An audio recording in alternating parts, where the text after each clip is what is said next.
A partir desse momento, estaremos transmitindo para a comunidade espírita de Ponte Nova e região, palestra realizada por Cristina Serrano, do Grupo da Fraternidade Espírita Irmão Frites. Meus irmãos, é com muita satisfação que estamos aqui hoje para estudarmos ou tentarmos entender um pouquinho mais sobre os ensinamentos de Jesus. O tema que nós trouxemos está no Evangelho segundo o Espiritismo, codificado por Allan Kardec, no capítulo 12. Amai os vossos inimigos.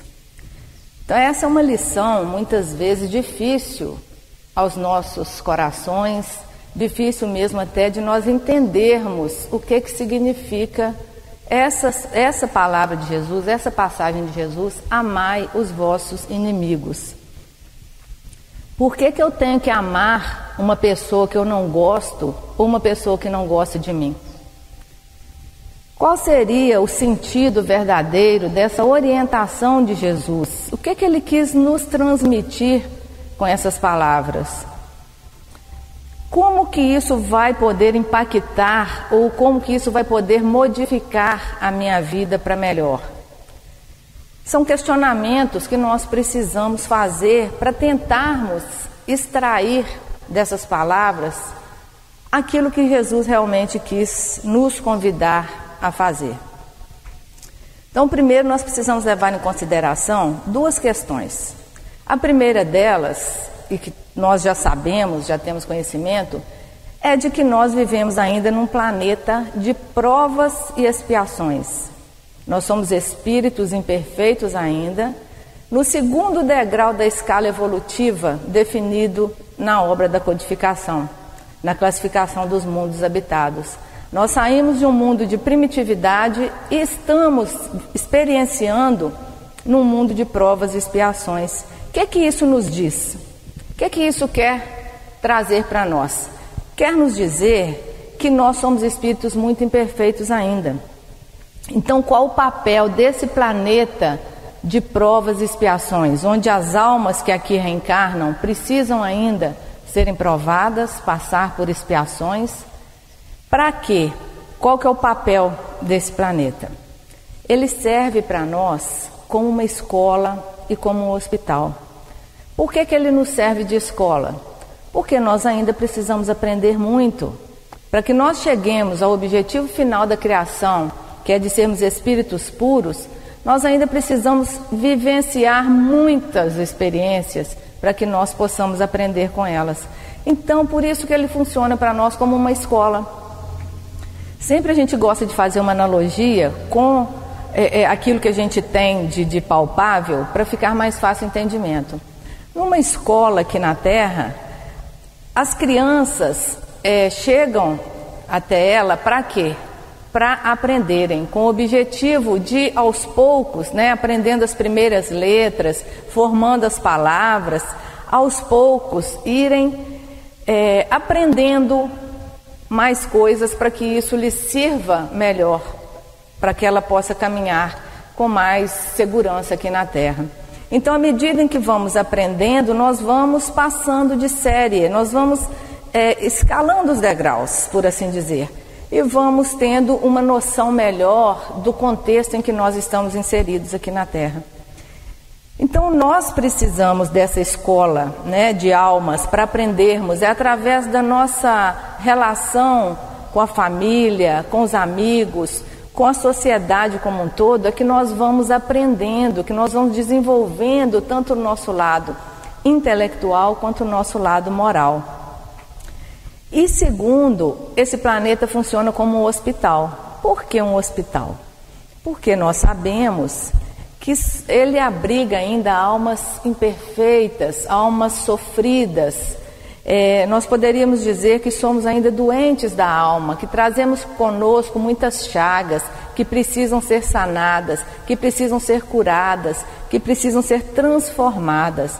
Então é nesse contexto que o planeta Terra nos serve como um hospital. Então nós estamos aqui resgatando um passado muitas vezes equivocado, um passado de sombras, e nos preparando para um futuro melhor, para um porvir com mais luz. Então é assim que esse planeta vai nos servindo tanto de escola para o nosso aprendizado, quanto de hospital para curar as nossas chagas, as nossas pendências evolutivas.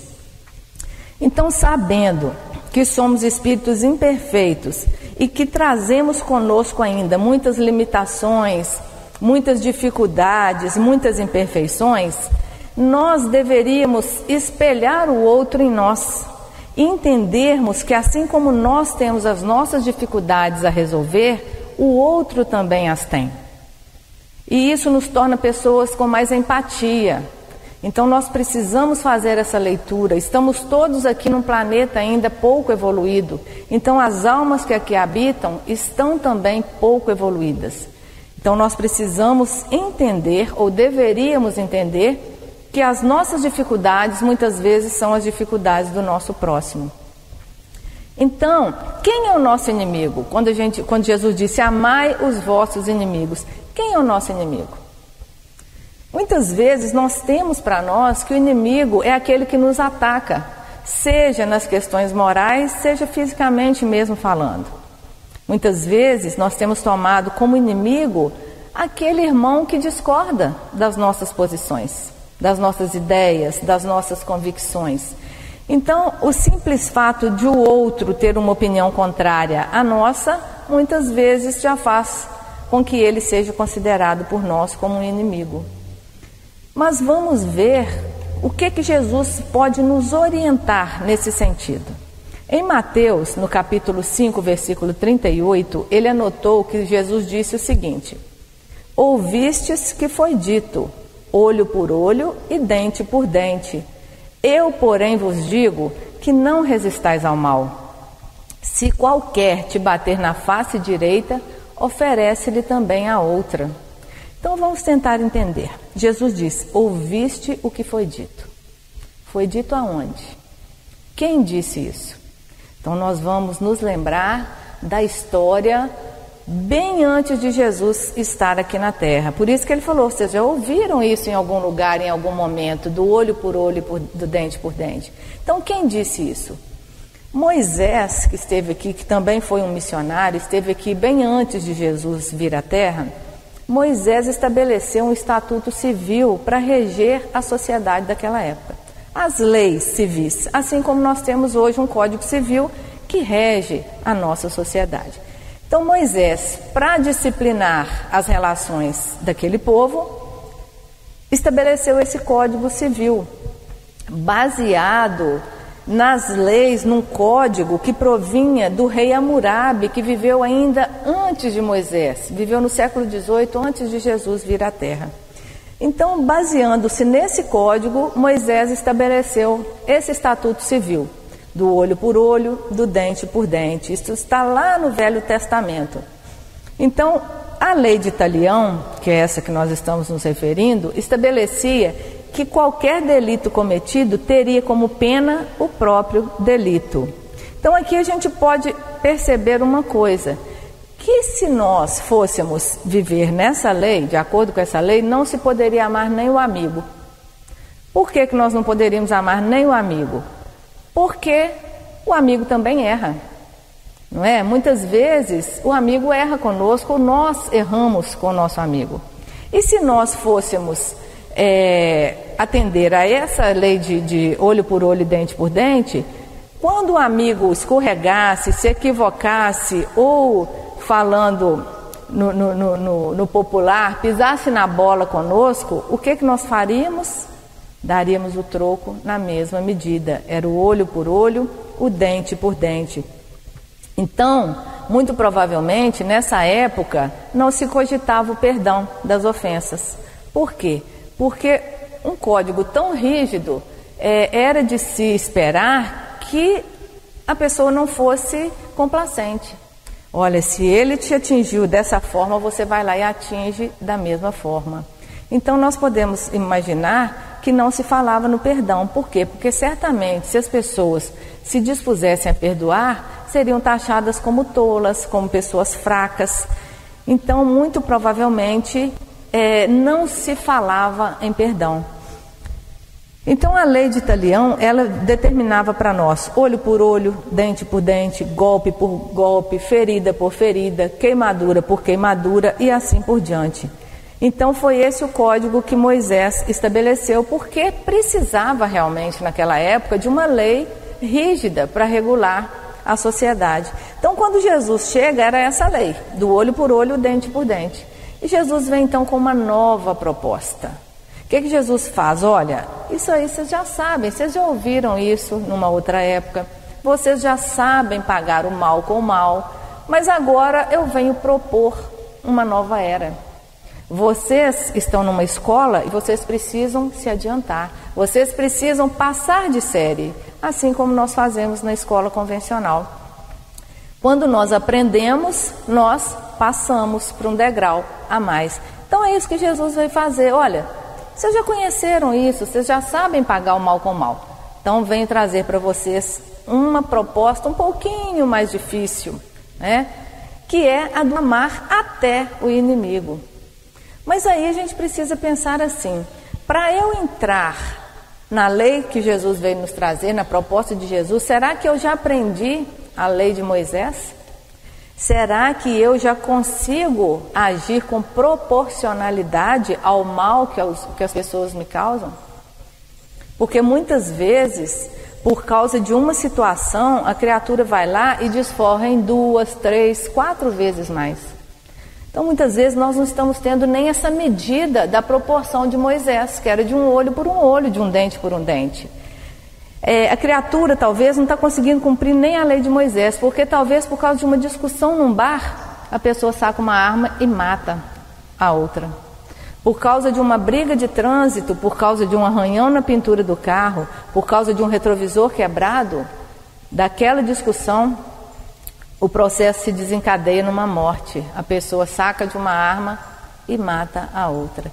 Então nós vamos perceber que muitas vezes por causa de um bem material, nós tiramos o bem mais precioso que o outro pode ter, que é a vida.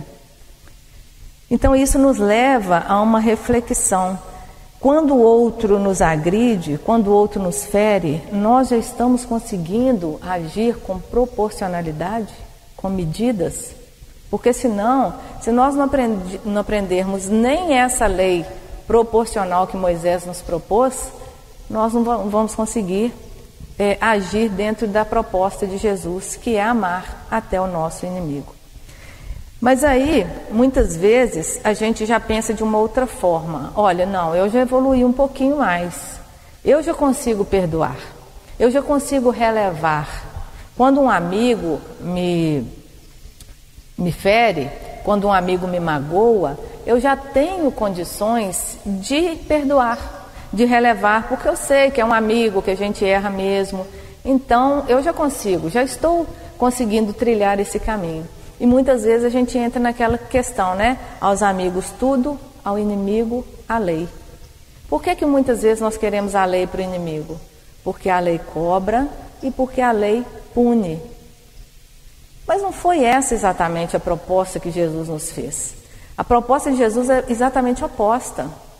Ele nos recomenda, nós vamos repetir, amarmos até o inimigo. Então, essa proposta é revolucionária. Por quê? Porque lá em Mateus, vamos ver o que Jesus nos disse, em capítulo 5 ainda. Jesus disse, olha, eu, porém, vos digo, não resistais ao mal. Se alguém te bater na face direita, oferece-lhe também a outra. Se alguém quiser tirar-lhe a túnica, larga-lhe também a capa. Se qualquer te obrigar a caminhar 1 milha, vá com ele 2. Dá a quem te pedir e não te desvies daquele que quiser que lhe emprestes. Ouvistes o que foi dito, amarás o teu próximo e odiarás o teu inimigo. Eu, porém, vos digo, amai os vossos inimigos, bendizei os que vos maldizem, fazei bem aos que vos odeiam e orai pelos que vos maltratam e vos perseguem, para que sejais filhos do vosso Pai que está nos céus. porque Ele faz com que o seu sol se levante sobre maus e bons, e que a chuva desça sobre justos e injustos. Pois se amardes só os que vos amam, que galardão tereis? Não fazem os publicanos também o mesmo? E se saudardes unicamente os vossos irmãos, que fazeis demais? Não fazem os publicanos também assim?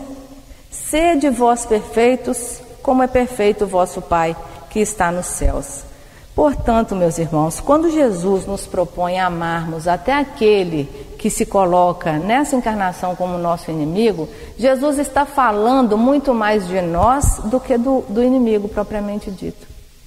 Quando Ele nos propõe mudarmos o nosso sentimento em relação ao outro, nós estamos falando de mudança interior, nós estamos falando de evolução, nós estamos falando de conduta própria. Então, as palavras de Jesus sempre foram voltadas para a nossa transformação íntima, sempre foram voltadas para a nossa melhoria, para o nosso caminhar. Então, quando Ele nos faz essa proposta, nos faz por uma razão muito simples. Exatamente essa razão de que nós precisamos nos desvincularmos das amarras que nos prendem aqui na Terra, das amarras que nos prendem à imperfeição. E caminharmos, evoluirmos, mudarmos a nossa maneira de pensar e a nossa maneira de agir. Então, por isso que ele diz, se você amar somente aquele que te ama, que esforço que você está fazendo para a sua melhoria? Vamos novamente fazermos uma analogia. Quando nós entramos numa academia, com a intenção de ganharmos força, massa muscular, se nós pegarmos um peso leve, nós vamos conseguir o objetivo? Não vamos. Então, se nós aumentarmos o peso, se nós aumentarmos o grau de dificuldade, certamente nós vamos ter um ganho. Porque o esforço é que vai trazer o resultado que nós buscamos, o resultado que nós queremos. Então, analisando essas palavras de Jesus, fica evidente para nós que nós precisamos nos esforçarmos para termos algum ganho. Porque se nós passarmos essa encarnação toda somente fazendo aquilo que não nos exige esforço, nós não estaremos obtendo ganho. É lei de causa e efeito. A cada um segundo as suas obras. E as leis de Deus são perfeitas. Não existe vitória sem luta. Então é essa luta diária para combater as nossas más inclinações que nós precisamos empreender. Não é lutar contra o outro. É lutar contra mim mesma, é lutar contra minhas dificuldades, contra as minhas limitações, contra os meus vícios e as minhas imperfeições. Então é por isso que Jesus fala, se você amar somente aqueles que te amam, o que você está fazendo demais? Os publicanos não fazem isso também? Por que Jesus usa exatamente a figura do publicano aqui para nós? É porque Jesus tinha uma didática fantástica para nos ensinar. Então, ele coloca a figura do publicano, porque os publicanos naquela época eram aquelas pessoas que cobravam os impostos dos judeus. Então, eles colhiam os impostos, coletavam os impostos dos judeus, muitas vezes até além do que os outros deviam, entregavam para o Império Romano e muitas vezes retinham uma parte para si. Então, eles eram considerados como pertencentes a um sistema corrupto, inclinados ao abuso e tinham fama de serem avarentos e egoístas. Então os judeus detestavam os publicanos, porque viam os publicanos como traidores do seu próprio povo. Tiravam deles para entregarem ao Império Romano, que era opressor do povo judeu. Então isso naquela época era uma questão muito forte, o pagar aquele imposto. É por isso que quando os escribas e os fariseus quiseram enredar Jesus ali, eles perguntaram, mestre, é lícito ou não pagarmos o tributo a César? Então isso era uma questão muito forte, eles não gostavam de pagar esse imposto. E aí a gente pensa, naquela época ninguém gostava de pagar imposto, né? Será que hoje nós já mudamos muito? Bom, é um caso a se refletir. Mas voltando aqui ao assunto, Jesus usa a figura do publicano justamente porque os judeus tinham os publicanos como pessoas de má vida, como pessoas piores que eles. Eles se julgavam melhores que os publicanos. Então aqui a gente percebe mais uma vez a clareza dos ensinamentos de Jesus. Quando ele diz, se você amar só os que te amam, o que você está fazendo de mais ou a mais que os publicanos? Porque quando nós nos julgamos melhores ou superiores a alguém, é de se entender que nós precisamos também agir de forma melhor ou de forma superior a esse alguém que nós julgamos, que nós condenamos. Então, para que nós possamos agir de forma melhor do que aquele a quem nós tomamos como inimigo, como uma pessoa que está em erro, nós precisamos reajustar a nossa conduta, nós precisamos desenvolver sentimentos mais nobres, nós precisamos desenvolver esse sentimento de amor que Jesus veio nos dizer. Então, amar o nosso inimigo é um desses sentimentos que nós precisamos desenvolver. Mas nós precisamos entender também qual é o tipo de amor que Jesus nos propõe quando ele diz que a gente precisa ou deve amar até mesmo os nossos inimigos. O Evangelho segundo o Espiritismo, no seu capítulo 12, no item 3, ele nos esclarece muito a esse respeito. Ele diz o seguinte, olha, se o amor do próximo constitui o princípio da caridade, amar os inimigos é a mais sublime aplicação desse princípio, porquanto a posse de tal virtude representa uma das maiores vitórias alcançadas contra o egoísmo e o orgulho. Então nós vamos perceber aqui que muitas vezes há um equívoco nosso ao interpretarmos essa palavra amar que Jesus veio nos concitar a desenvolvermos para com os nossos inimigos. Porque Jesus, como diz o Evangelho segundo o Espiritismo, ele não pretendeu de forma alguma dizer que nós devemos ter a mesma ternura para com o inimigo que nós temos para com um irmão querido ao nosso coração. Que nós não devemos depositar confiança numa pessoa que nós sabemos que nos quer mal, da mesma forma que nós depositamos confiança num amigo. Jesus quis nos dizer que nós não devemos ter expansões de amizade com pessoas que nós sabemos que são capazes de abusar dessa amizade. E por fim, Jesus vem nos dizer que não é que nós devemos sentir o mesmo prazer na presença de um inimigo que igual aquele que nós sentimos na presença de um amigo. E essa diferença de sentimentos, ela é explicada pelas leis da física, pela lei de assimilação e repulsão dos fluidos. Então, quando nós estamos diante de um pensamento ruim, um pensamento desagradável, também é trazido para nós uma corrente fluídica que nos traz uma sensação ruim, desagradável. E quando nós estamos diante de um pensamento benévolo, de pessoas que nos querem bem, essa sensação, esses fluidos nos envolvem também de maneira agradável. Então, o pensamento benévolo, ele nos envolve de maneira diferente. Daí a diferença de sensações que se experimenta a aproximação de um amigo ou de um inimigo. Então, meus irmãos, quando o Jesus vem nos propor essa mudança de comportamento em relação ao outro, ele quer dizer que amar o inimigo é não opor obstáculos à reconciliação. Amar o inimigo é não cultivar ódio dentro do nosso coração, é não cultivar rancor, não cultivar desejos de vingança.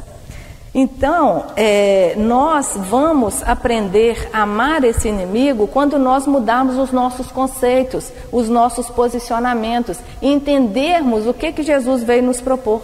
Quando nós nos livrarmos de tudo isso, dessa sujeira toda que muitas vezes nós estamos guardando dentro de nós.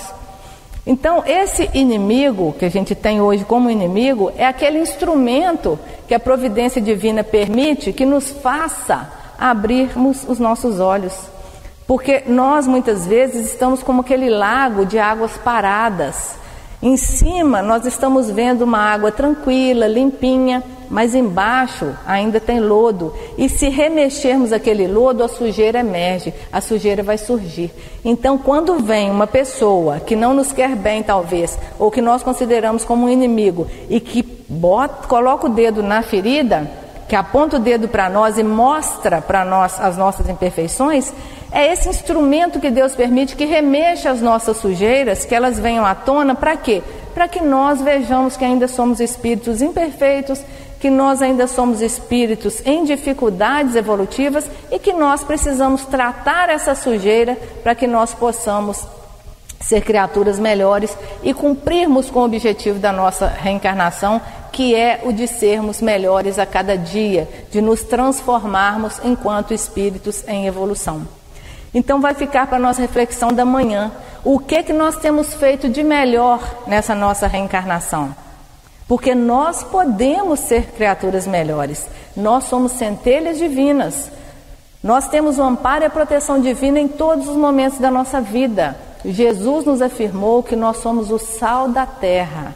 Jesus nos afirmou que nós somos a luz do mundo. E o que faz a luz se não clarear o caminho? Então que nós possamos deixar refletir essa luz que nós trazemos dentro de nós e clarearmos não somente o nosso caminho, mas se pudermos, levarmos alguma luz para as pessoas que estão ao nosso redor.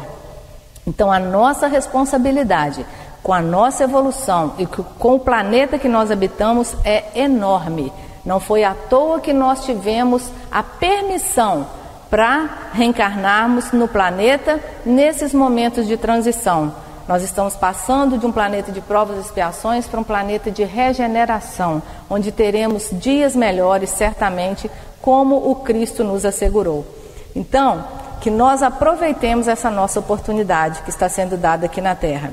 Vamos deixar, finalizando, uma frase para a nossa reflexão, de um autor desconhecido, onde ele diz assim: o pessimista reclama do vento, o otimista espera que o vento mude, mas o realista ajusta as velas. Que nós possamos, com muita força de vontade, com o amparo e a proteção de Jesus, ajustarmos as nossas velas e sermos criaturas melhores. Que Jesus nos envolva, nos abençoe, nos ilumine e nos ampare hoje e sempre. Que assim seja.